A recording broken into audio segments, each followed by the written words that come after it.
Hello everyone, I wanted to talk about a event that occurred for me a long time ago. It was 23 years ago. It was in April of the year 2000. I was 43 years old and I was living in Lakeland, Florida. But before I begin, I wanted to talk a little bit about the mind versus the brain. Uh, my mind, which is the invisible part of me, the mind is connected to the soul. The mind is invisible.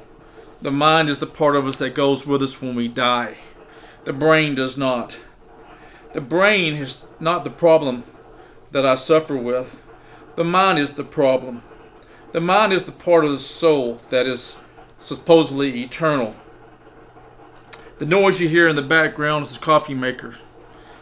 It's about 12:30. It'll go away in a minute. It's about almost 1 o'clock in the morning, and I'm still up. But anyhow, just bear with the noise.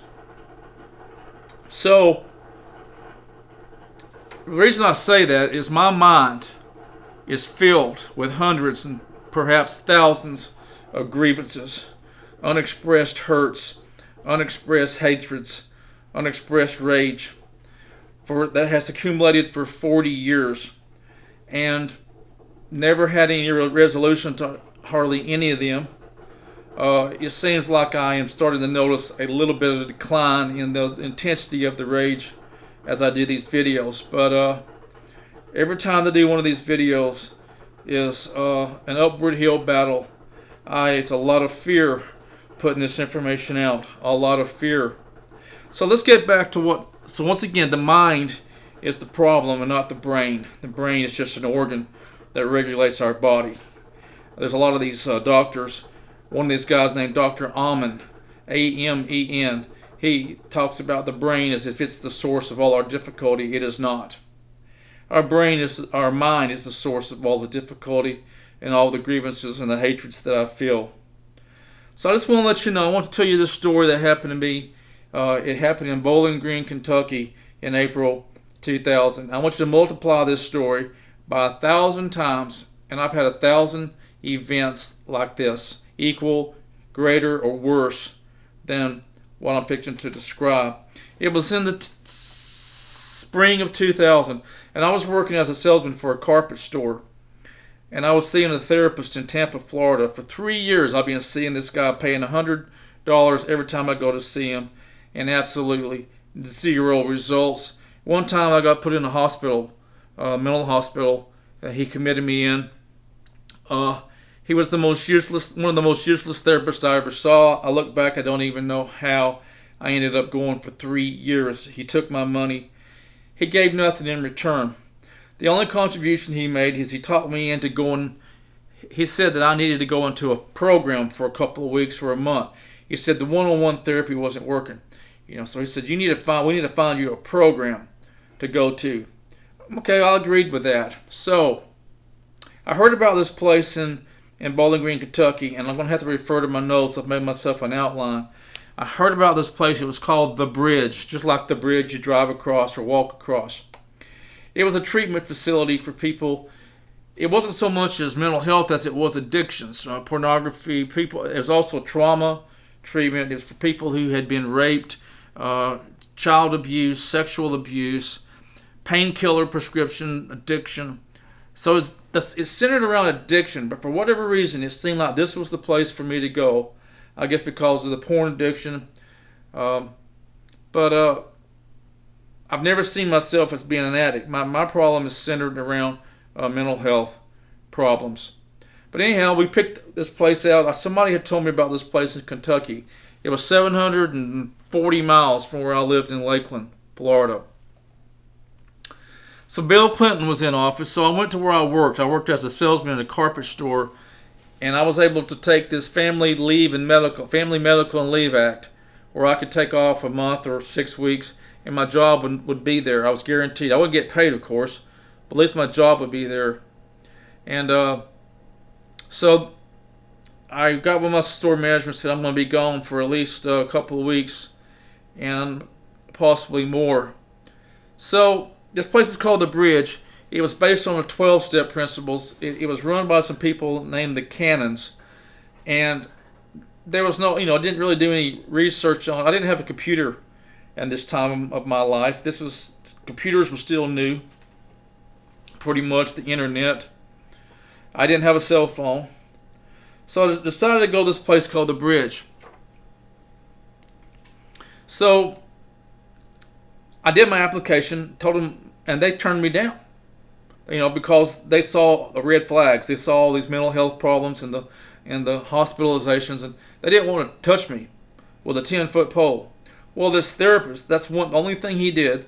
He got upset and angry, and he called them up and gave them a piece of his mind. He said, "I've been treating this guy for 3 years, and he needs to be in the program." I said, "You're going to take him one way or another." Anyhow, he convinced them to take me, which ended up being a very negative thing in the end. But at least, here I was going to go. I had to pay $3,000 to go. Well, I didn't have $3,000. This job I was working, it was getting worse and worse, and I was down to basically 0 pennies. So I did these cash advances on my credit cards. Can you imagine 40% interest? So I put myself in, debt. I cashed these cash advances, put them in my checking account, and I wrote these people the Bridge $3,000 check, and I mailed it, several days before. And so the day came for me to drive. I think this program started on a Friday. So I left on a Thursday and drove about halfway and stayed with a cousin in Georgia. And then the next day I drove. So it's 730 miles to Kentucky, Bowling Green, Kentucky. So I even went through Chattanooga, but I didn't know anything about Chattanooga in those days. So I get up to this place on a Friday afternoon, and it was very cold. And the first thing that I noticed, there was probably about 40 people there, and the average age range was 30, 40-ish. I don't think there was anybody in their 20s. Could have been people in their 20s. And there might have been a couple of older people, but the average age was about my age range. Mostly they were women. As I'd say there was 14, maybe 15 guys, maybe 25, 30 women. I just remember there being women.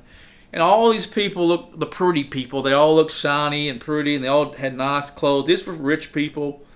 These were people who had very good material possessions. They had good jobs. They were artists, or they were doctors or lawyers.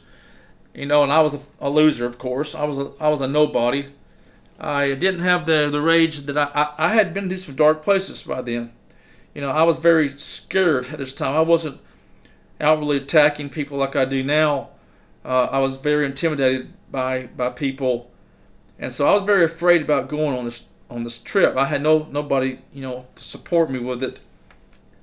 Well, I got there on this Friday afternoon, and everybody was sitting, and we all were sitting in this big community room. This facility was not associated with a hospital. It was out in the woods.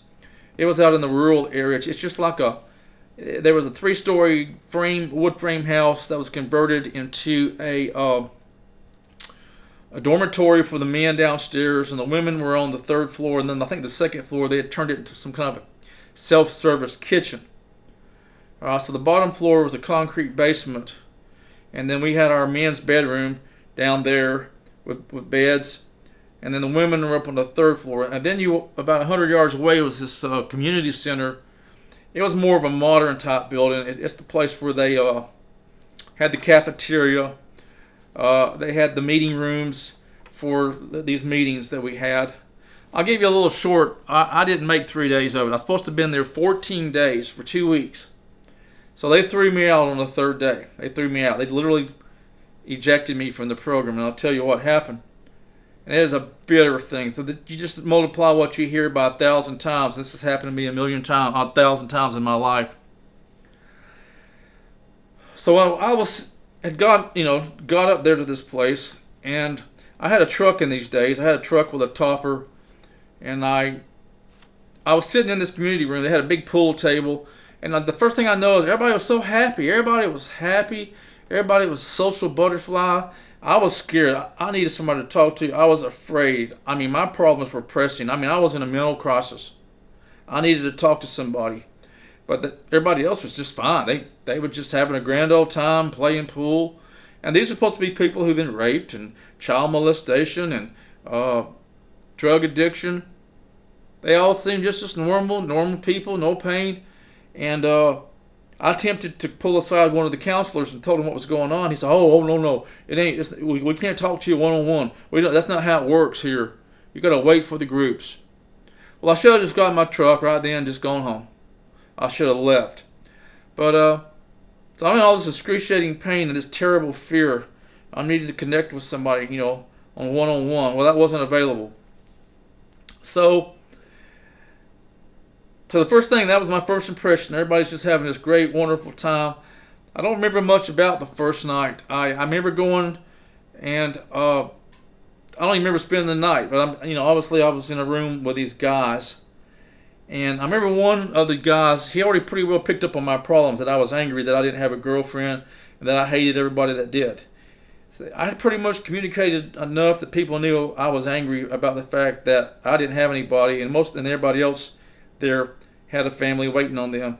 And this one guy even said that. He said, "I know I'm your worst enemy." I said, "Yeah, if you have a relationship and a wife, you're my enemy." And I don't remember where it went from there. But the first day did not go well. And that night, I got into a yelling match with one of the counselors. When I approached him, I wanted to talk to him. And he says, "We don't do that here." And I said, "What do you don't help people?" I mean, I got really ugly with the guy. He got ugly back. So I don't remember much about the first night. So the next day, which was on a Saturday, we still really hadn't had any meetings. I don't think any meetings yet. Group meetings, for as group therapy. So they put us all in a van, took us down to Bowling Green, Kentucky, to a Walmart to get whatever we wanted to get, food or cosmetics or whatever we needed. And the whole time I was in the bus, I was having a panic attack, because here I am. I have no control over anything. I no place to escape to myself, nowhere to go. I'm in this group of strange people, and I don't feel connected to any of them.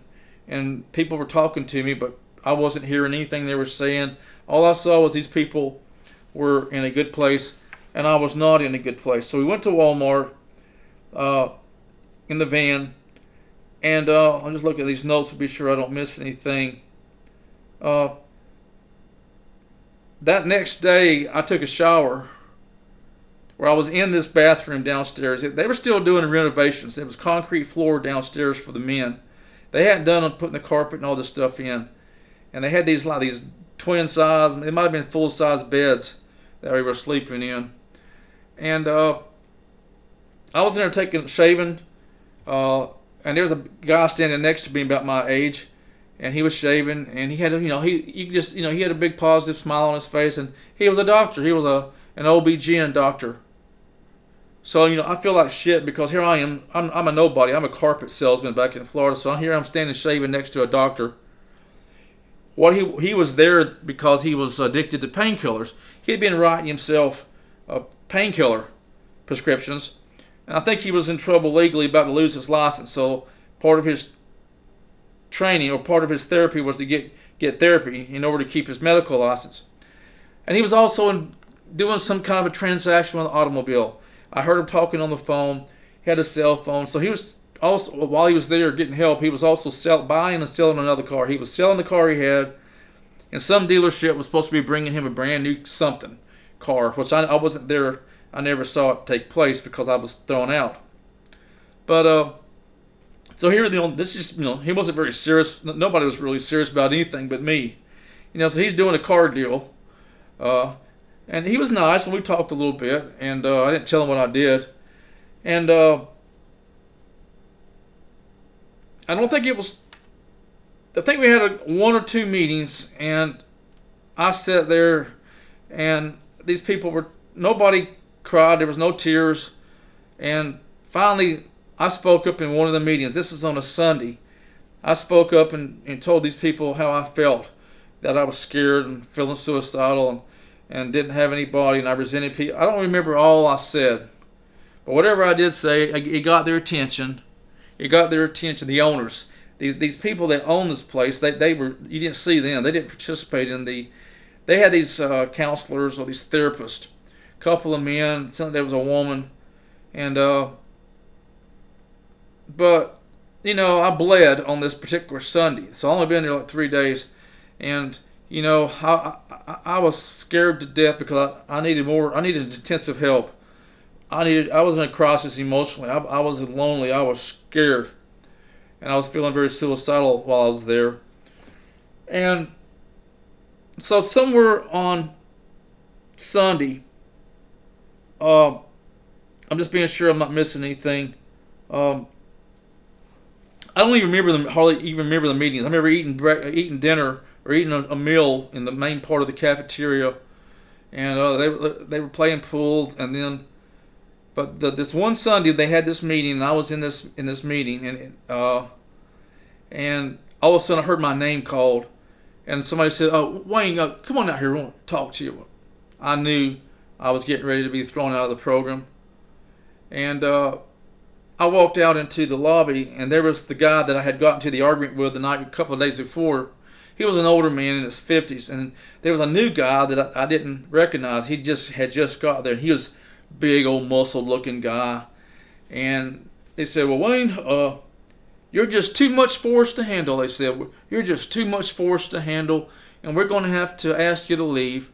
We're going to have to, ask you to leave. You're going to have to go somewhere else to a hospital or someplace." They threw out a couple of names, one in New Orleans, but no, we can't do it here. This is not a treatment facility. I mean, it's not a treatment facility.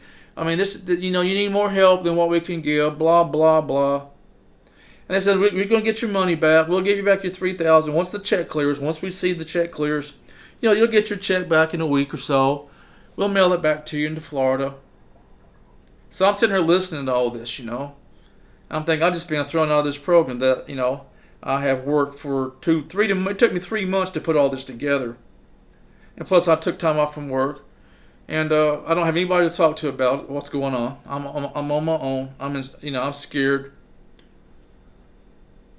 So I just accepted it. I'm thrown out of the program. So now here comes the part where did the universe step in and do something to help me? Did God step in next? You're going to hear this next part of the story. Did God step in and help me by giving me this sign? Here comes the sign. I left this place. It's about 1 o'clock and 2 o'clock in the afternoon.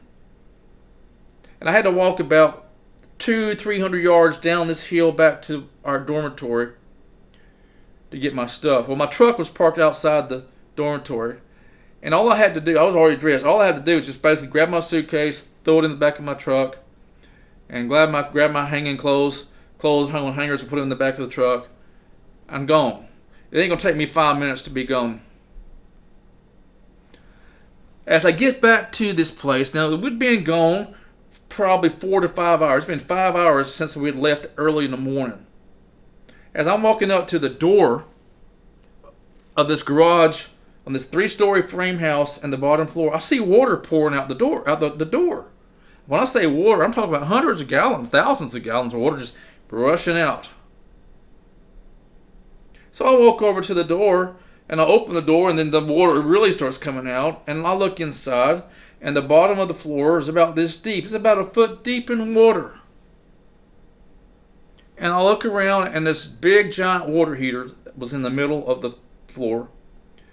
And this is like a giant water heater, 150, 200 gallon water heater. Of course, you got to have this large water heater because you got 30, 40 people living in this house or staying in this house. So I got common sense. I said, well, I know what's happened. That water heater is busted. Somewhere inside that water heater or the supply line, something has caused that water heater to rupture. And the water was cold. It wasn't hot water. It was cold water.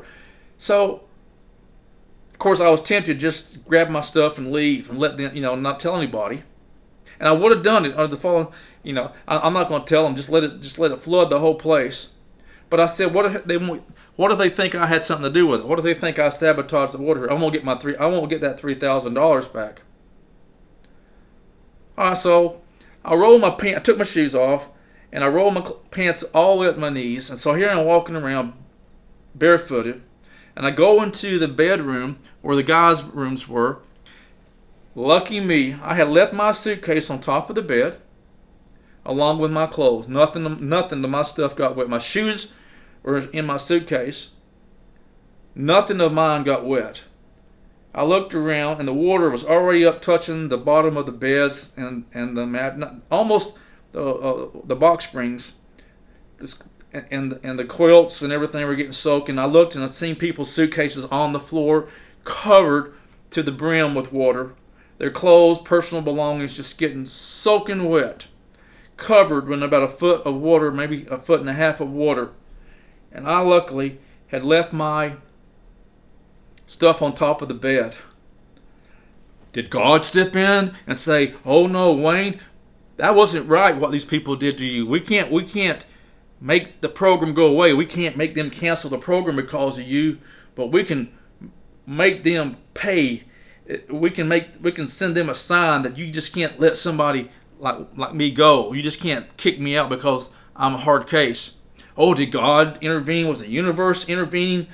Did the universe rupture that water heater to give me a sign that God is watching me, and that there is justice somewhere in this world?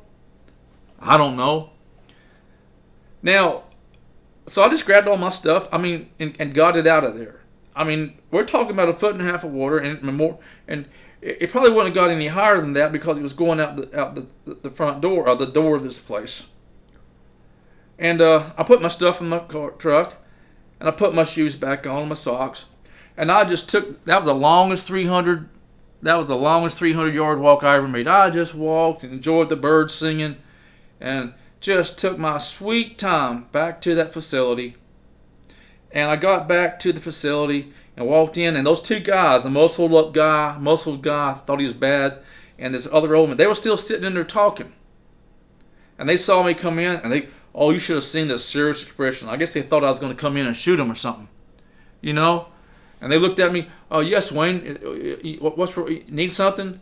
And I said, "I just want y'all to know, I went back to the house to get my clothes, and apparently the water heater in the basement has busted, and there is water about this deep flooding the whole floor. It's already in the bedroom, and I did not do it. I had nothing to do with it. I'm expecting my money back. I'm just letting you know I didn't do it. I don't know what caused it, but I had nothing to do with it." And I said, "Okay, Wayne, we'll send somebody back there to look at it." They weren't taking it too serious. So I'm walking back to my truck. This is my final exit. I'm going back to get my truck and start the 740-mile drive back to Florida.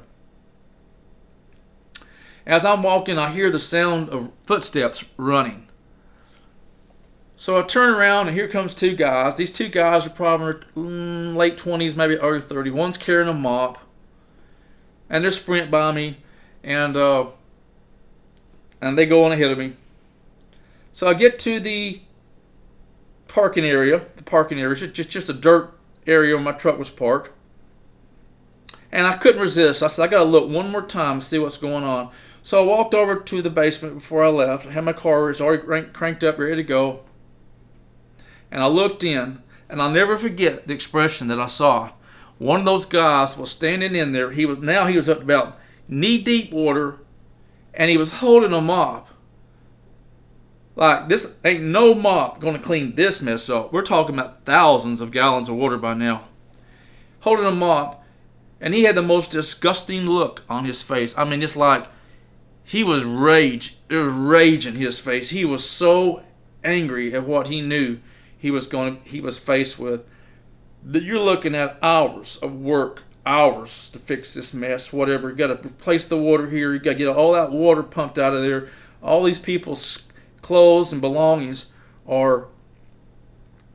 most of them are probably ruined. So somebody's going to have to do laundry. Who knows what's going to have to happen? I don't know. I didn't stick around.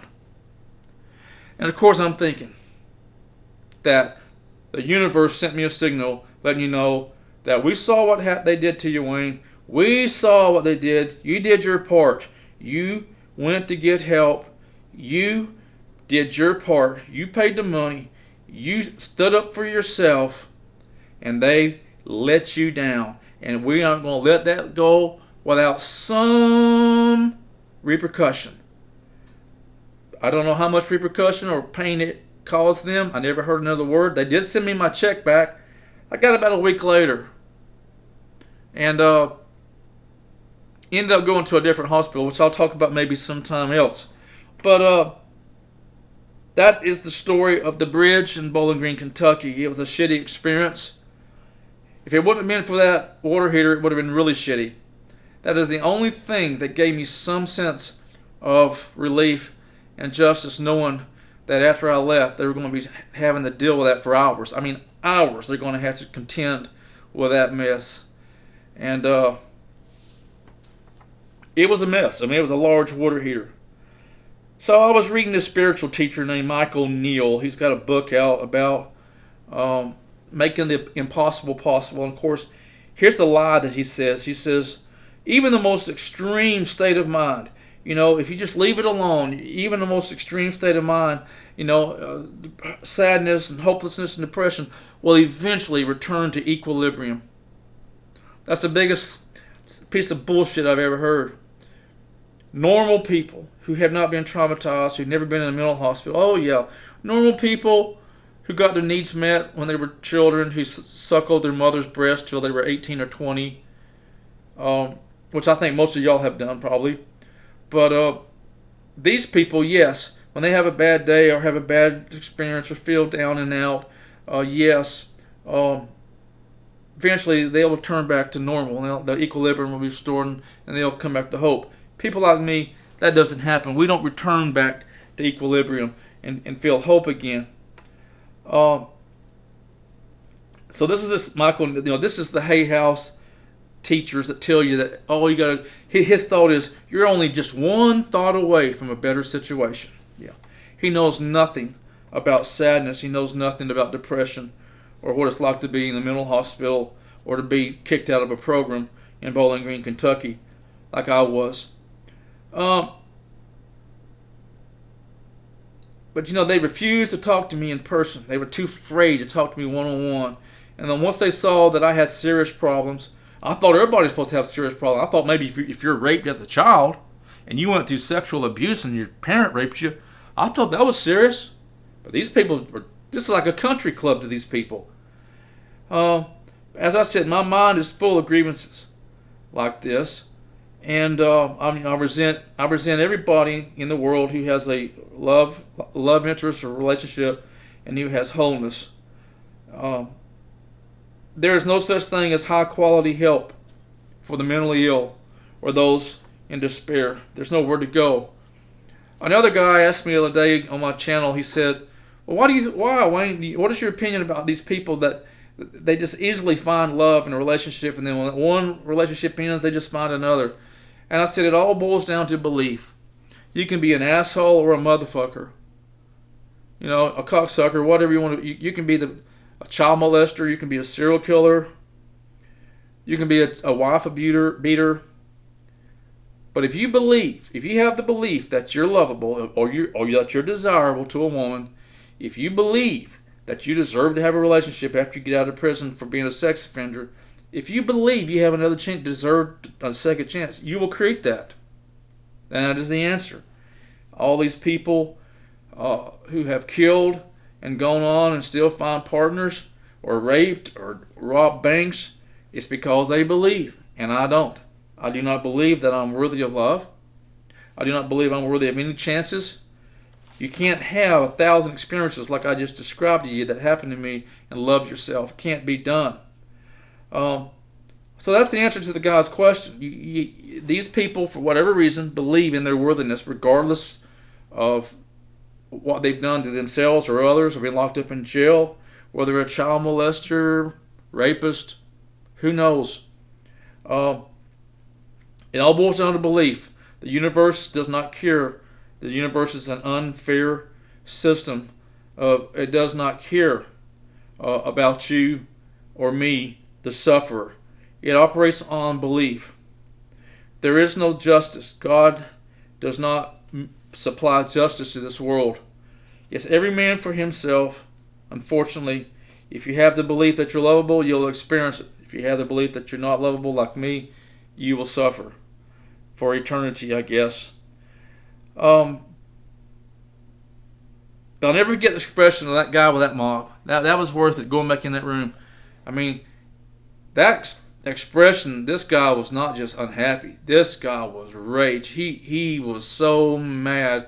because he knew that this was going to take up the next 2 days of his life or more to get this situation resolved, replace that water heater or the pipe or whatever happened. So I think I've rambled on enough. Grievances. All a grievance is an unhealed.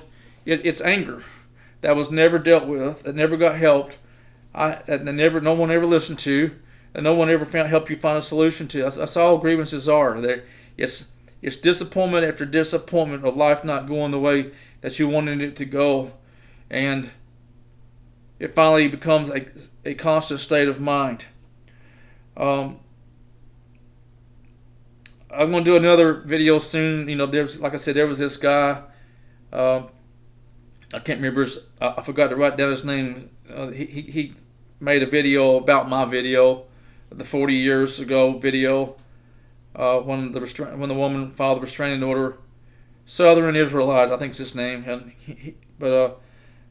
he's not important enough, so to jump on right away as far as the video.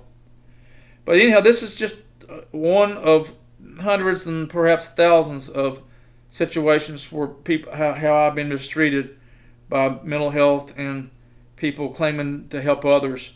Oh yeah, the therapist. He could have cared less. I get back and tell him what happened. Oh, he says I'm really disappointed with him. Yeah.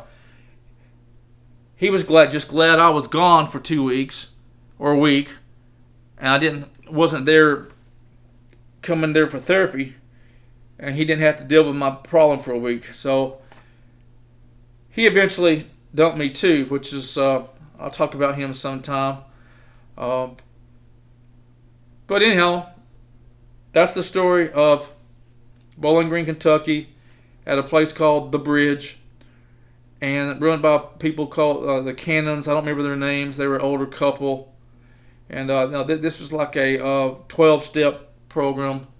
12-step program is the bottom of the barrel. It is that is the lowest life on the earth. Those people who are in the 12-step programs, that is the bottom feeders. Okay. You will never get help in a 12-step program of any degree. So that's enough. I've been rambling for 32 minutes. And I'm going to go ahead and drink my coffee and eat a late meal. I went out door dashing tonight for 3 hours. Real fun stuff. Good night.